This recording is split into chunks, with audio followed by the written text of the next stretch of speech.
Jail के अंदर एक अपनी ही दुनिया होती है जिसके रूल्स बाहर की सोसाइटी से बिल्कुल अलग होते हैं। यहाँ दोस्त और दुश्मन सेकंड्स में बदल जाते हैं और यहाँ अपनी सजा कंप्लीट करने से भी ज्यादा जरूरी होता है सरवाइव करना। और जेल के अंदर एक ऐसे ही इंसान के सर्वाइवल की स्टोरी है आज की मूवी फेलन। पर स्टोरी शुरू करने से पहले आप सबसे एक रिक्वेस्ट कि अगर आपने अब तक ये चैनल सब्सक्राइब नहीं किया है तो प्लीज सब्सक्राइब कर लीजिए, इट मीन्स अ लॉट। तो कहानी की शुरुआत होती है एक फैमिली मैन वेड से, जो अपने कुछ एम्प्लॉयज के साथ एक छोटी सी कंस्ट्रक्शन कंपनी चलाता है। वेड अपनी वाइफ लॉरा और अपने 5 साल के बेटे के साथ रहता है। उसका बिजनेस अच्छा चल रहा होता है जिसपे उसे बैंक से एक लोन भी मिल गया होता है। वेड बेहद खुश होता है क्योंकि उसका लोन के पैसों से अपना बिजनेस एक्सपैंड करने का प्लान होता है। एक रात वेड की आंख खुलती है और उसकी वाइफ लॉरा कहती है कि शायद कोई हमारे घर में घुस आया है। वेड बेहद केयरफुली एक बेसबॉल बैट लेके अपने बेटे के रूम तक जाता है जहां की खिड़की टूटी होती है। वो अपनी वाइफ को बेटे के पास छोड़ के दूसरे रूम में चेक करने जाता है और तभी उनके घर में घुसा हुआ चोर वेड को धक्का मार के गिरा देता है और वहां से भागने लगता है। वेड बैट लेके बाहर अपने लॉन तक उसका पीछा करता है और जब उसे लगता है कि वो चोर अपनी पॉकेट से कुछ निकाल रहा है तब वेड उसके सर पे बैट मारता है। बैट लगते ही वो चोर नीचे गिर जाता है और मूव करना बंद कर देता है। पर वेड ने कभी एक्सपेक्ट भी नहीं किया होता कि उस बैट के वार से ही वो चोर दम तोड़ देगा। लॉरा पुलिस को फोन करती है और पुलिस आके वेड के ही खिलाफ मर्डर के चार्जेस में केस दर्ज कर लेती है क्योंकि उस इंट्रूडर के पास कोई वेपन नहीं होता और वो वेड को अपनी पॉकेट से निकाल के उसका वॉलेट देना चाह रहा था।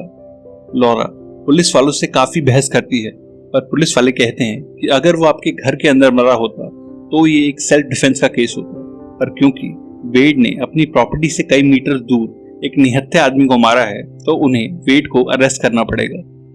उस एक मोमेंट में वेड की पूरी लाइफ पलट जाती है। उसका लाइफ में पहली बार एक क्रिमिनल रिकॉर्ड बन जाता है और उसे मर्डर चार्ज में अरेस्ट करके पुलिस लॉकअप में भेज दिया जाता है। और पहले ही रात एक अफ्रीकन अमेरिकन कैदी वेड पे अटैक करता है क्योंकि वेड ने सिर्फ उसकी तरफ कुछ सेकंड्स देखा होता है। वेड को कुछ समझ नहीं आता कि वो उसे क्यों मार रहा है, पर वेड को खुद को प्रोटेक्ट करने के लिए उससे लड़ना पड़ता है और पुलिस वहां आके वो लड़ाई रुकवाती है।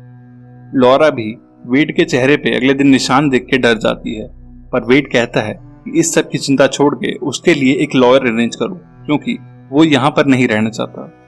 वेड की लॉयर 3 महीनों की मेहनत के बाद डीए के ऑफिस से बात करके उसे गिल्टी प्लीड करने को कहती है और क्योंकि पुलिस को भी वेड के केस का पता होता है इसलिए उसे 7 साल की जगह केवल 3 साल की सजा होती है, जिसमें से 90 दिन वो ऑलरेडी सर्व कर चुका होता है। वहीं हम देखते हैं कि उस शहर से काफी दूर सैन क्विंटीन जेल में सभी कैदी आग लगा के दंगा कर रहे होते हैं और इन कैदियों को लीड कर रहा होता है जॉन स्मिथ। जेल के गार्ड्स एक्स्ट्रा फोर्स मंगवा के टीयर गैस और रबर बुलेट से कैदियों को कंट्रोल करते हैं और उस जेल का सुपरवाइजर गॉर्डन पिछले 12 सालों से जॉन को देख रहा होता है और अब तक उसका फ्रेंड बन गया होता है। वो जॉन को समझाता है कि जेल अथॉरिटीज उसे सॉलिटरी कन्फाइनमेंट में फेंक देना चाहते हैं क्योंकि वो अब उससे थक चुके हैं, पर वो अपने कॉन्टैक्ट्स यूज करके उसे शू भेज रहा है। शू का मतलब होता है सिक्योरिटी हाउसिंग यूनिट, जो एक सुपर मैक्स प्रिजन होती है सिर्फ हार्डकोर क्रिमिनल्स के लिए। जॉन कहता है कि वो पिछले 26 साल से जेल में है और ऐसी उम्र कैद से अच्छी तो मौत ही होती है, जिसके बाद वो एटलीस्ट अपनी बेटी और बीवी से तो मिल पाएगा। जब वेड जेल की बस में स्टेट प्रिजन जा रहा होता है तब उसके पीछे बैठा आर्यन ब्रदरहुड गैंग का मेंबर स्नोमैन उससे बात करता है और वेड को अपने साथ रहने को कहता है क्योंकि वेड का एक बार ऑलरेडी एक ब्लैक गैंग मेंबर से झगड़ा हो चुका है। स्नोमैन उसे आगे बैठे कैलिफोर्निया के गैंग लीडर सैमसन के बारे में बता रहा होता है जो बेहद खतरनाक होता है और उसकी बॉडी पे आर्यन ब्रदरहुड का एक टैटू, यहाँ तक कि उनकी वैलिडेशन वाला हाइकिन क्रॉस भी नहीं होता क्योंकि सैमसन हमेशा एक स्लीपर बॉस की तरह काम करता है। तभी सैमसन अपने अंडरवेयर में छुपा के लाए एक ब्लेड से एक मैक्सिकन गैंग मेंबर को स्टैब करके मार डालता है, जिसके बाद वो अपनी सीट छोड़ के पीछे आता है और स्नोमैन के कपड़ों से खून पोंछ के वो ब्लेड उसे दे देता है। जेल पहुंचने से पहले ही रास्ते में ये सब देख के वेड बेहद डर जाता है। बस का ड्राइवर भी एम्बुलेंस का कोई रिस्क नहीं लेता और बस सीधा जेल में जाके ही रुकती है। पर स्नोमैन वो ब्लेड वेड को देके कहता है कि गार्ड्स को बोलियो कि ये ब्लेड तेरी सीट के नीचे पड़ा था। वेड कुछ समझ पाए इससे पहले ही गार्ड्स बस खाली करा के वेड को उस ब्लेड की वजह से अरेस्ट कर लेते हैं। सभी को पता होता है कि मर्डर सैमसन ने ही किया है और सारे गार्ड्स वेड को उसके खिलाफ गवाही देने को कहते हैं। पर आर्यन ब्रदरहुड के अगेंस्ट बोल के मरने से अच्छा वेड चुप रहना चूज करता है और वेड को भी बड़े क्रिमिनल्स के साथ शू में ट्रांसफर कर दिया जाता है, जहां का जेलर होता है जैक्सन, जो शू को अपने पर्सनल जू की तरह चलाता है। अब तक जॉन भी जेल से ट्रांसफर होके शू में आता है और वेड का सेलमेट बन जाता है। जॉन के वेलकम के लिए जैक्सन खुद आता है और उसे समझाता है कि भले ही उसने 16 मर्डर्स किए हों और उसके अच्छे कनेक्शंस हों, लेकिन शू के रूल्स सबके लिए बराबर हैं, तो यहाँ कोई दंगा या कैदियों को माइंड वॉश करने की कोशिश ना करे। जॉन के 16 मर्डर्स की रैप शीट सुन के वेड बेहद डर जाता है और कई दिनों तक डर के मारे उससे बात ही नहीं करता। इस जेल के कैदियों को 24 घंटे में से सिर्फ 1 घंटे बाहर यार्ड में आना अलाउड होता है। वो चारों तरफ से बंद यार्ड हमेशा सीसीटीवी और एक गनमैन की सर्विलेंस में रहता है। क्योंकि जेल एक बेहद बोरिंग जगह होती है, इसीलिए अपने एंटरटेनमेंट के लिए जैक्सन हर रोज 2 गैंग मेंबर्स को आपस में लड़वाता है और उन पे बाकी गार्ड्स के साथ बैटिंग करता है। और जो भी कैदी लड़ने से मना करता है, जैक्सन उसे रबर बुलेट से शूट करता है और साथ ही पर्सनली जाके पीटता भी है। जैक्सन की ये जबरदस्ती की वॉयलेंस वहां आए नए गार्ड कॉलिंस को पसंद नहीं आती, पर क्योंकि वार्डन के बाद जैक्सन ही वहां सबका बॉस होता है, इसीलिए वो कुछ बोल नहीं पाता। शू में कैदियों से मिलने आए विजिटर्स को अक्सर स्ट्रिप सर्च से गुजरना पड़ता है और लॉरा को वेड से मिलने के लिए कई बार ह्यूमिलेट होना पड़ता है। यार्ड टाइम जहां सब अटैक के डर से अलर्ट रहते हैं, जब वहां जॉन एंटर करता है तब सब उसके लिए रास्ता छोड़ देते हैं। जॉन सीधा जाके सभी बड़े गैंग मेंबर से हाथ मिलाता है और वर्कआउट करने लगता है और पूरे यार्ड में कोई भी कभी उसे छेड़ने की हिम्मत नहीं करता। वेड को स्नोमैन और कुछ और आयरन ब्रदरहुड मेंबर्स मिलते हैं जो उसे यार्ड में अपने रेस वालों के साथ रहने को बोलते हैं। एक दिन स्नोमैन वेड को एक ब्लैक गैंग मेंबर से लड़ने के लिए कहता है और उस खूनी लड़ाई को कॉलिंस को छोड़ के ऊपर से सभी गार्ड्स बेहद एंजॉय करते हैं। जेल के वार्डन की नजरों में जैक्सन जेल संभाल रहा होता है, पर इन यार्ड फाइट्स के बारे में कैदियों और प्रिजन गार्ड्स के सिवा किसी को भी कुछ नहीं पता होता। वेड और जॉन फाइनली आपस में बात करने लगते हैं और वेड उसे अपनी पूरी स्टोरी बताता है। जॉन वेड को जेल की सारी रेसेस के बारे में समझाता है, ब्लैक गैंग्स, मैक्सिकन और छोटे एशियन गैंग्स और फाइनली सबसे बड़ा और खतरनाक व्हाइट गैंग आर्यन ब्रदरहुड, जिनको फॉलो करते हुए वेड भी अपना सर शेव करके उनके लिए यार्ड फाइट्स करने लगता है। लॉरा भी वेड को एक नाजी स्किन हेड की तरह देख के घबरा जाती है, पर वेड उसे समझाता है कि यहाँ बिना किसी की हेल्प के सरवाइव करना इम्पॉसिबल है। अब वेड ऑलमोस्ट डेली ही स्नोमैन के कहने पे राइवल गैंग मेंबर से लड़ने लगता है, पर वो रोज लड़के अपने जख्मों से थक जाता है और स्नोमैन से कहता है कि एक दिन तू क्यों नहीं फाइट करता, रोज उसी ने गैंग को रिप्रेजेंट करने का ठेका नहीं लिया हुआ। स्नोमैन और बाकी गैंग मेंबर्स वेड को घेर के मारने लगते हैं और गार्ड्स भी उसे बचाने के लिए टीयर गैस फेंकते हैं। जॉन को लगता है कि शायद वेड ये मार झेल ना पाए, इसलिए वो धुएं में कूद के स्नोमैन समेत 2 गैंग मेंबर्स को पीट देता है। वेड बुरी तरह जख्मी होता है और सेल में आने के बाद जॉन उस पर चिल्लाता है, क्योंकि उसकी बेवकूफी की वजह से अब वो दोनों आर्यन ब्रदरहुड के निशाने पे हैं और अगली बार यार्ड में जाते ही उन पे अटैक होना पक्का है। वेड जॉन से पूछता है कि वो किसी गैंग से डरता क्यों नहीं। जॉन उसे बताता है कि आज से 27 साल पहले वो भी एक फैमिली मैन था जिसकी एक बीवी और 7 साल की बेटी थी, और एक दिन जब जॉन अपने काम पे था तब 2 क्रिमिनल्स ने उन दोनों का रेप करके मर्डर कर दिया था। इसीलिए जॉन ने पहले उन दोनों की फैमिलीज के 14 मेल मेंबर्स का मर्डर किया और जब वो दोनों उनकी डेथ के पेन से टूट चुके थे तब जाके उसने उन दोनों को मारा, क्योंकि वो उन दोनों को वही फील कराना चाहता था जो पेन जॉन ने फील किया। वो कहता है कि 2 लोगों की पूरी जनरेशन खत्म करने के बाद उसे यकीन था कि उसे मौत की सजा ही होगी, पर उसे सारी जिंदगी के लिए जेल में फेंक दिया गया। इसलिए वो मरने से नहीं डरता, क्योंकि अपनी मौत के दिन ही वो फाइनली अपनी बेटी और बीवी से मिल पाएगा। अगले दिन यार्ड में सैमसन, स्नोमैन और कुछ और गैंग मेंबर्स के साथ वेड का इंतजार कर रहा होता है। स्नोमैन वेड को डराने लगता है, पर सैमसन उसे कहता है कि तू डे 1 से ही फट्टू था। जब मैंने तुझे बस में ब्लेड दिया तो तूने इस लड़के को आगे कर दिया। अब ये लड़का रोज हमारे गैंग के लिए लड़ता है तो तू इसे धमकाएगा।